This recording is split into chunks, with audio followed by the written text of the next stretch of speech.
서먼 기능을 이용해서 아주 좁은 공간에 차를 집어넣는 방법을 한번 알아보도록 하겠습니다. 우리나라는 대부분 아파트 생활을 많이 하기 때문에요, 주차하기가 상당히 좀 어려운 측면이 있는데요. 주차 공간이 요즘은 차들이 많이 커졌음에도 불구하고 상당히 좁게 그려져 있어요. 그래서 규격을 좀 키운다는 얘기도 제가 들은 것 같은데, 주차 후에 차 문을 열고 나오려면 옆 차의 문을, 흔히 말하는 문콕 테러를 본의 아니게 하게 될 수도 있고 그런데요. 그런 거를 방지하기 위해서 서먼 기능을 이용해서 어떻게 할 수 있는지 한번 보겠습니다. 네, 이렇게 어려운 공간은 자동 주차로도 되지가 않더라고요. 네, 2차와 2차 사이 이 공간에 한번 넣어보도록 하겠습니다. 네, 제가 아직도 차가 익숙치가 않아서 후진 기어를 넣어야 되는데 깜빡이를 넣고 있네요.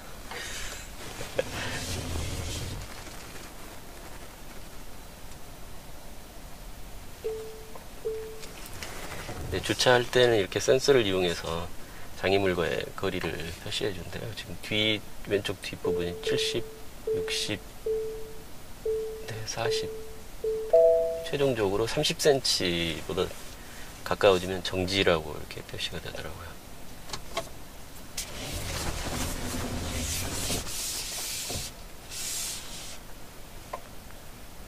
네, 또 앞차와의 거리도 68, 50, 네, 정지 이렇게 뜨네요.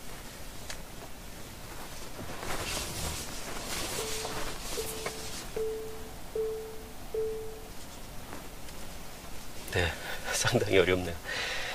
자, 이렇게 차를 맞춘 다음에 이 파킹 버튼을 2번을 누르면 자동 주차 방향을 선택하십시오 이렇게 나오는데, 뒤쪽으로 지금 넣을 거니까 뒤쪽 방향을 선택하고 하차 후 문을 닫으면 차량이 움직입니다. 이렇게 나오네요.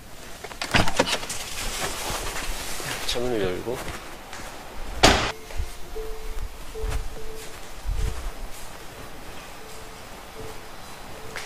상당히 좁은 공간이거든요.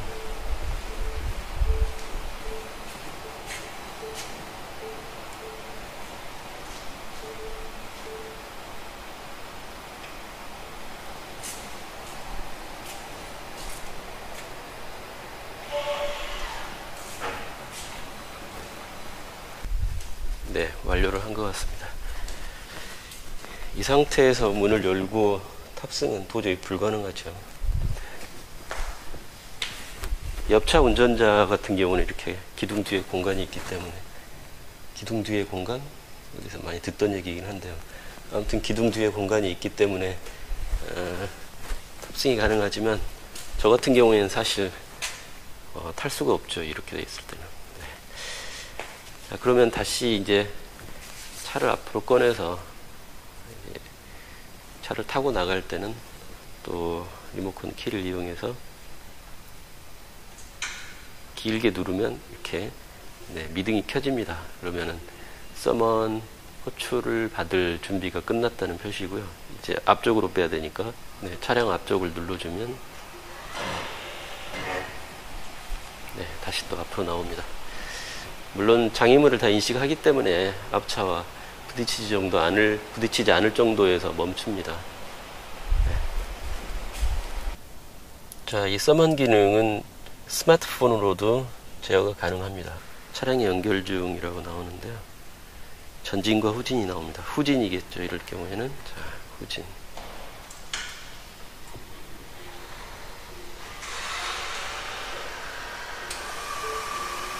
비상시에 여기 정지 버튼을 눌러서 차를 세울 수도 있습니다. 혹은 이 문 손잡이를 눌러서,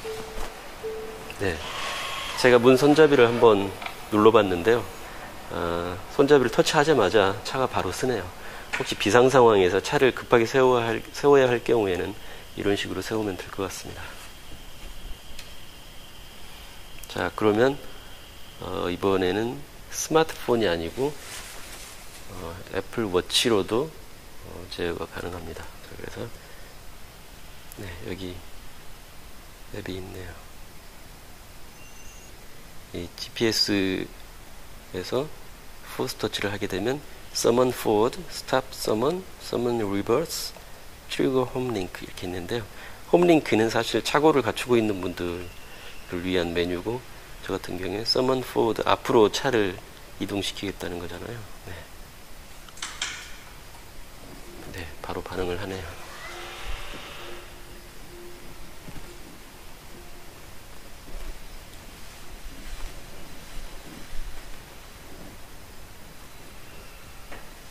네, 그럼 다시 차를 뒤로 다시 넣어보겠습니다. summon reverse, 네, 뒤쪽.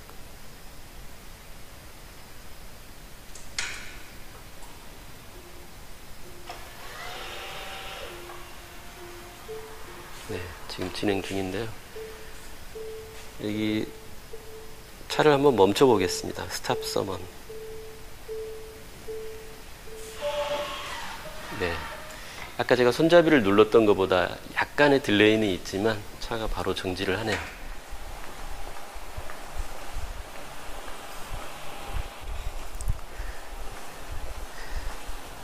지금 충전은 풀로 충전이 다 끝났기 때문에 현재 그냥 꼽혀만 있는 상태입니다.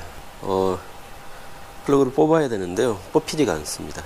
제가 오늘은 키를 가지고 오지 않았거든요. 키 없이 차 운전하는 거를 한번 해보려고 스마트폰만 가지고 왔습니다. 원래 키를 가지고 차 근처에 오면 주인을 반기는 의미에서 불도 반짝반짝하고 또 손잡이도 이렇게 쓱 내밀어주고 그래야 맞는데, 제가 오늘 키를 가지고 오지 않았기 때문에 얘가 전혀 반응을 하지 않네요. 주인을 못 알아보는 것 같습니다. 자, 그러면 스마트폰을 꺼내서 네, 테슬라 앱을 실행해 보겠습니다. 네, 여기 보시면 락을 해제하는 이 동작은 원격으로 차량을 잠금 해제합니다. 예.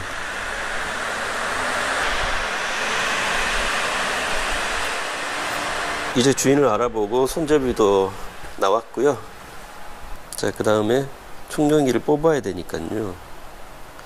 충전 포트 잠금 해제. 네.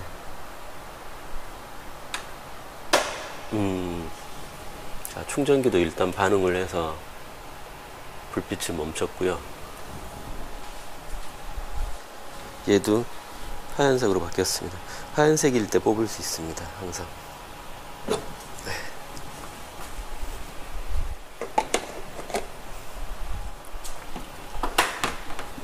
네, 충전 포트는 또 자기가 알아서 닫히네요.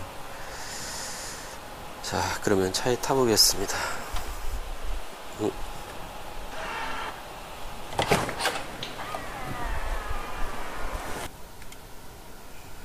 자, 그럼 이 상태에서 운전은 가능할까요? 네.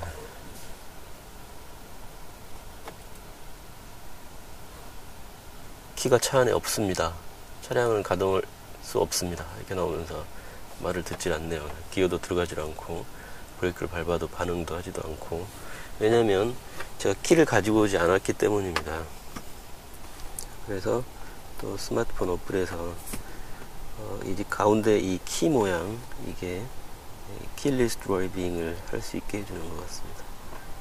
테슬라의 터치 아이디 킬리스 주행을 사용하시겠습니까? 설정 이후 2분 이내로 주행을 시작하십시오.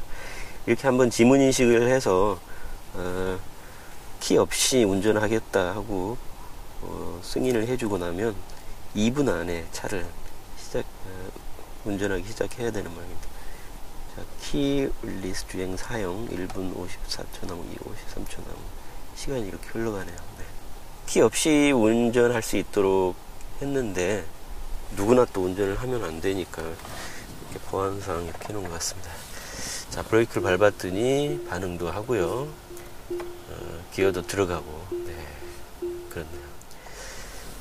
자, 그러면 일단 한번 허락한 후에 계속 운전을 할 수 있을 것인가? 그게 아닌 것 같습니다. 잠깐 제가 차 밖에 나갔다가 다시 들어와서 운전을 하려고 했더니 키가 차 안에 없습니다. 차량을 가동할 수 없습니다. 또 이렇게 나오네요. 네. 그러니까 키가 없을 때는 주행 코스 한번 끝나고 파킹 모드에 놓으면 그 권한이 해제가 되는 것 같습니다. 그래서 파킹한 후에 다시 운전할 때는 항상 다시 스마트폰에서 승인을 해줘야만 운전이 가능한 것 같습니다. 이게 이제 유용한 점은 그런 경우 간혹 있지 않습니까? 그 키를 깜빡하고 집에 두고 나왔을 때, 그럴 때 키가 없으면 차를 운전할 수가 없는데요, 사실은. 그 경우에 스마트폰은 뭐 항상 몸에 가지고 다니는 물건이니까 스마트폰만 있다면 운전을 이렇게 할 수 있을 것 같습니다. 그리고 또 자동차 키에도 조그마한 배터리가 들어가는데 뭐 몇 년 쓰다 보면 다 방전되지 않습니까? 그런 상황에서 키가 없는데 운전은 꼭 해야 된다 할 때는 이런 기능을 사용하면 괜찮을 것 같습니다. 근데 얼마 전에 제가 그 외국 어떤 운전자의 사례를 들은 적이 있는데요. 키 없이 스마트폰만 가지고 사막을 운전하다가, 미국 같은 경우는 워낙 땅덩어리가 넓어서 LTE망 같은 게 음영 지역이 많거든요. 그러니까 통신 두절된 지역에 들어갔는데 차 운행이 안 돼서 엄청난 곤욕을 치루었다고. 정말 그런 상황이 되면 어떻게 답이 없을 것 같아요. 아까 말씀드린 것처럼 파킹 모드에 한번 두고 다시 운행하려고 했는데 통신이 두절됐다. 견인차 부를 수밖에 없을 것 같은데요. 근데 뭐 우리나라는 LTE가 안 되는 지역은 사실 없기 때문에 그런 걱정은 하지 않아도 되겠습니다만은, 미국처럼 땅덩어리가 아주 넓은 나라는 또 키를 아예 안 가지고 다니는 것도 상당히 불안할 것 같습니다. 하지만 비상시나 또 간혹 키를 놓고 왔을 때는 이렇게 운전하는 방법도 있다 하는 거를 알아봤습니다. 네, 지금 키 없이 운행을 하고 있는데요. 아무 문제 없이 운행이 잘 되고 있습니다. 앞유리에 이 벌레들이 너무 많이 부딪혀서 이게 워셔액으로 닦아도 닦아지지도 않고, 아침 일찍 출근하고 하다 보니까 이 축사나 돈사가 많은 지역을 항상 지나다니다 보니까 이렇게 벌레들 때문에 앞유리가 항상 이렇게 더럽네요. 네. 오토파일럿을 한번 써보겠습니다. 지금 저 앞에 공사 구간이 있는데요. 공사 구간 때문에 차들이 다 이쪽으로 지금 그래서 속도가, 지금 트럭이 들어오면 속도가 많이 줄어드는데 급 감속을 통해서 속도를 맞춰주고 있네요. 다시 이제 차들이 나가니까 속도를 내고 있고요. 네. 앞에 차량들을 잘 인식해서 감속과 가속을 자연스럽게 잘 하는 것 같습니다. 여기서 아마 차선 변경은 안 될 거라고 생각됩니다. 제가 매뉴얼을 깊이 읽어봤더니 고속도로, 그러니까 진출입로가 있는 도로에서만 차선 변경이 가능하도록 지금 이번 버전의 오토파일럿은 그렇게 되어 있다고 하네요. 이게 오토파일럿이 계속해서 새로운 버전이 나오면서 펌웨어 업그레이드가 되고 있기 때문에 또 어떻게 바뀔지는 모르겠는데, 현재 버전은 그렇습니다. 그래서 이런 도로에서는 차선 변경을 할 수가 없습니다.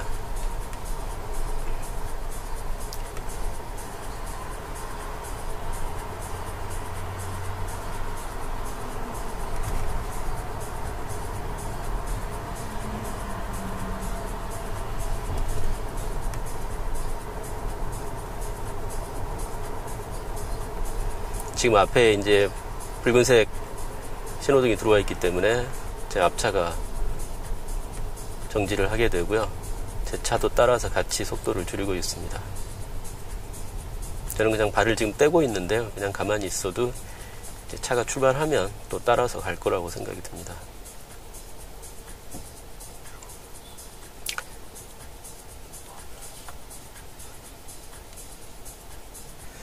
지금 그 카메라가 멀리 있어서 잘 안 보이시겠지만 이 맵 데이터에서 불러온 속도 제한 속도가 이게 지금 80이라고 표시되고 있습니다. 근데 지금 제가 맞춰놓은 오토파일럿 속도는 최대 86이라고 되어 있는데요.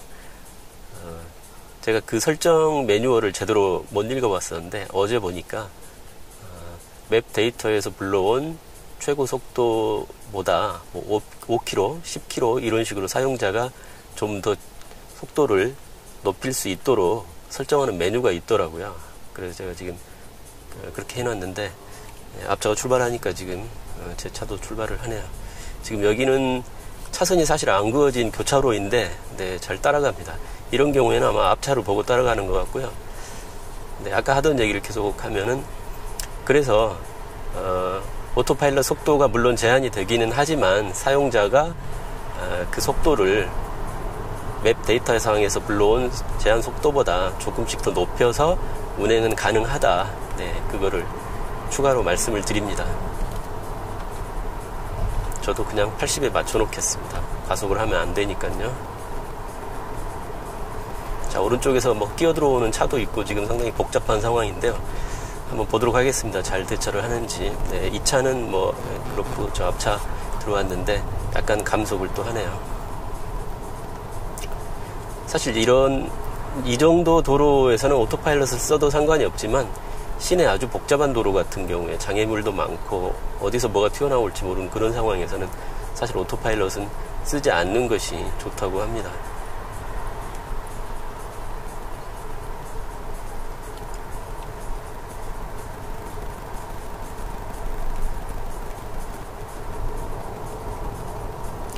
그리고 제 앞에 있는 차량들은 이 클러스터 화면에 인식을 하고 있지만 좌우 옆차선 차량들은 인식을 못하는 걸로 나오는데요.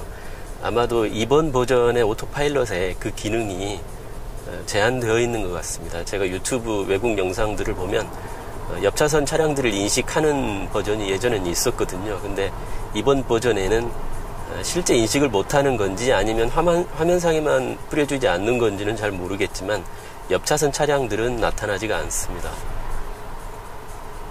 그리고 또 한 가지 이번 오토파일럿 버전의 특징은 자전거를 탄 사람이라든가 또 오토바이를 탄 사람이라든가 이런 경우에도 모두 다 차로 인식을 하더라고요. 네. 그런 부분은 앞으로 차차 개선될 거라고 생각은 드는데요. 뭐 차선이 조금씩 방금 지나가 본 것처럼 약간 애매하게 그어진 곳도 잘 주행을 하네요.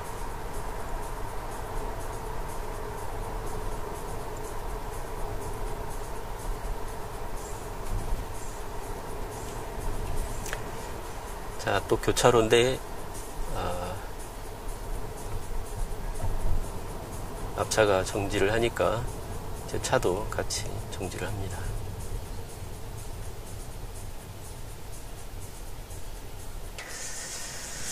자, 또 출발을 합니다.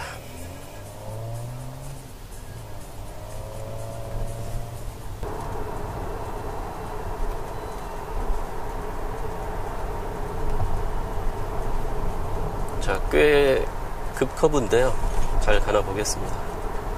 속도는 지금 현재 80이고요. 자연스럽게 잘 도네요.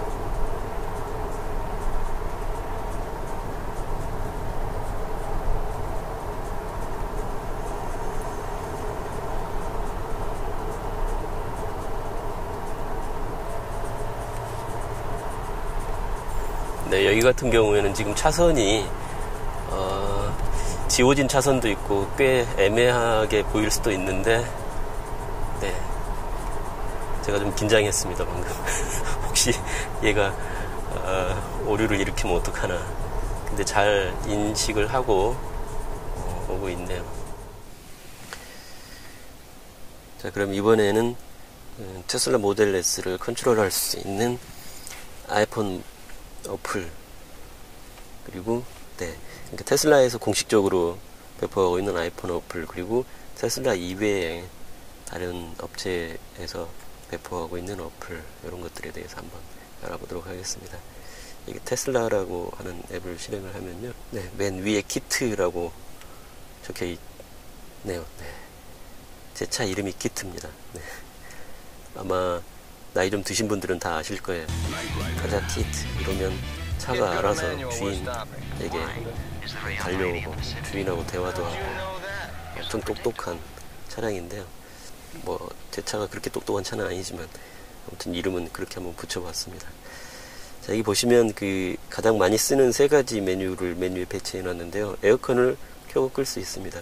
제가 지금 차 안에 있는데요. 물론 차 안에 있으면서 이 스마트폰을 이용해서 에어컨을 켜고 끌 필요는 없겠지만, 만약에 집에 있을 때 원격으로 외출하기 한 10분 전에 에어컨을 켜놓고 내려온다면은 차를 시원하게 운행할 수도 있을 것 같습니다. 다시 이제 이렇게 누르면 에어컨이 켜지고요. 여기서 제가 지금 차 안에서 눌러도 바로 에어컨이 켜지네요. 그 다음에 킬리스 드라이빙을 가능하게 해주는, 이거는 설명을 먼저 드렸었습니다. 그리고 차 문을 열고 닫을 수 있는, 여기서도 바로 자, 그 다음은 컨트롤 메뉴입니다. 여기서 아까 했었던 차량 문을 잠그고 열 수도 있고요. 라이트를 전멸할 수도 있습니다. 지금 여기서 해봤는데 전멸하네요. 경적을 울릴 수도 있고요. 시동은 킬리스 드라이빙을 가능하게 해주는, 이미 설명을 드렸던 것이죠. 그 다음에 밑에 이제 발렛 모드라고 있는데요. 발렛 모드를 켜게 되면 이 차량의 최고 속도가 제한이 되고요. 그리고 이 글로브 박스가 잠기게 됩니다. 그러니까 차량 내 귀중품 같은 거를 글로브 박스에 보관을 한 후에 발렛 모드를 설정해서 발렛 모드 주차 직원한테 넘겨주게 되면은 효과적으로 차량을 관리할 수가 있을 것 같습니다. 혹은 또 세차를 할 때, 손세차 할 때, 손세차 직원에게 차량을 넘길 때 이렇게 발렛 모드로 해서 넘겨주면 괜찮을 것 같습니다. 그 다음 충전 메뉴가 있는데요. 충전은 현재 88% 충전이 되어 있다고 나오고, 충전 포트도 여기서 열 수가 있습니다. 다음은 위치. 이거는 차량의 현재 위치를 지도상에 바로 보여줍니다. 이거는 개인정보이기 때문에 제가 블러 처리를 좀 하도록 하겠고요. 테슬라 이외에 다른 업체에서 만든 어플들도 굉장히 많습니다. 그렇지만 테슬라에서는 테슬라 이외의 다른 업체에서 배포하는 어플을 사용하지 말 것을 권장을 하더라고요. 왜냐하면 보안 문제가 있기 때문에 테슬라 이외의 업체 자기 계정의 비밀번호를 입력하는 것은 바람직하지 않다고 그러는 것 같은데요. 그런 부분이 미심쩍다면 사용을 하시지 않을 수도 있겠습니다. 그렇지만 그런 거 감수하고라도 사용해보고 싶다 하면 굳이 그거를 금지할 방법은 없으니까요. 저 같은 경우에는 이 테슬라 컨트롤이라고 하는 어플을 알게 됐었는데요. 다른 메뉴들은 테슬라의 공식 어플과 별 차이는 없습니다. 이 스케줄이라고 하는 메뉴가 있는데요. 제가 지금 설정을 이미 해놓은 게 몇 개 있는데, 예를 들면 제가 아침 8시에 집에서 나가서 또 일을 하고 직장에서 오후 6시에 퇴근을 하는데, 아침 8시에 나가기 한 15분 전부터 에어컨을 가동을 시켜서, 혹은 겨울철에는 히터를 가동을 시켜서 차량 내부 온도를 적정하게 유지하고 싶다. 근데 그거는 월요일부터 금요일까지 매일 하는 작업이지 않습니까? 그래서 이게 적당한 이름을 지정해 준 다음에 월요일, 화요일, 수요일, 목요일, 금요일까지 이렇게 해서 시간은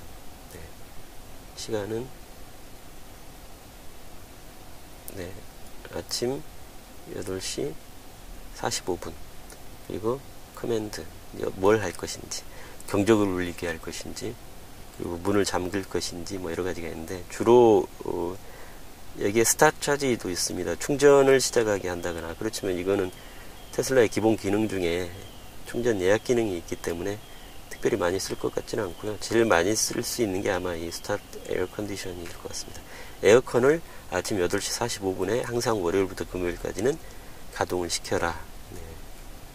그렇게 해서 저장을 하게 되면, 제가 지금 여기 이름을 저장을 하게 되면 이제 월요일부터 금요일까지는 매일 아침 출근 전에 에어컨을 켤 수가 있겠습니다. 물론 퇴근할 때도 그렇게 설정할 수가 있을 것 같고요. 이런 특이한 스케줄 기능이 있어서 제가 이 어플을 잠깐 더 소개를 좀 해드렸습니다. 자, 그리고 아까 서먼 기능 설명해드릴 때 잠깐 보여드렸지만, 리모트 S라고 하는 어플이 있습니다. 이것도 테슬라에서 만드는 어플은 아니고요. 이 어플 만든 회사 사장이 실제 모델 S를 운용하는 사람이라고 합니다. 차량의 현재 충전 상태, 그리고 현재 배터리 잔량으로 갈 수 있는 거리, 이런 것들을 보여주고 있고요. 그리고 충전 제한 설정을 여기서 바로 해줄 수가 있습니다. 저는 90%까지 항상 충전되도록 지금 해놓은 상태고요. 또 에어 컨디션, 그래서 운전석 쪽의 온도를 몇 도로 할 것인지, 그리고 뒷좌석의 온도 이렇게 따로따로 설정할 수도 있고요. 여기서 에어컨을 켜고 끌 수도 있고, 차 문을 잠그고 열 수도 있고 그렇습니다. 네, 제가 이번에는 차 키를 가지고 오지 않았는데요. 스마트폰만 가지고 왔습니다. 주인이 와도 지금 차 키가 없기 때문에 차 문을 열어주지 않습니다. 그래서 제 시계를 이용해서 여기서 언락 눌러주게 되면 차 문을 열어주네요. 네, 이렇게 하더라도 키가 차 안에 없어서 차량을 가동할 수 없다고 나오는데요. 네, 제가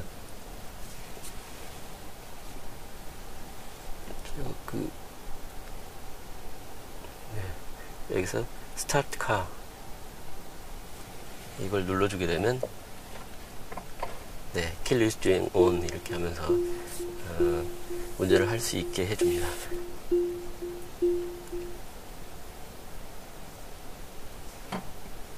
네, 그래서 애플워치가 있다면은 굳이 또 스마트폰을 꺼내지 않아도 이렇게 차 문을 열 수도 있고 운전을 할 수도 있고 그러겠습니다. 물론 차 키가 없는 상태에서도 가능하다는 것을 지금 보여드리고 있습니다.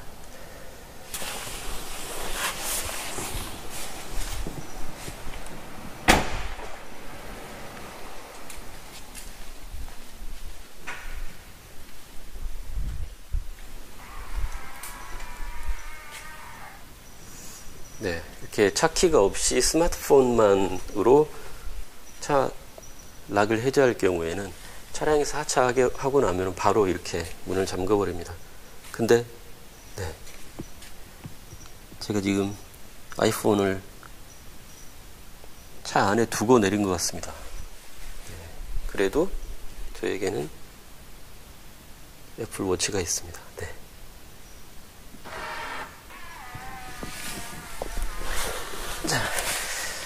혹시 스마트폰을 차 안에 두고 내렸더라도 애플워치가 있다면은 이렇게 다시 들어올 수가 있겠습니다. 만약에 스마트폰만 가지고 나왔고 키도 안 가지고 나왔다 그랬는데 또 스마트폰을 차 안에 두고 잠깐 내렸다, 그럼 바로 차 문이 잠겨 버리거든요. 그 경우에는 상당히 난감할 수도 있는데, 그 경우에는 또 스마트워치를 이용해서 이렇게 차 문을 다시 열 수도 있다는 것을 보여드렸습니다.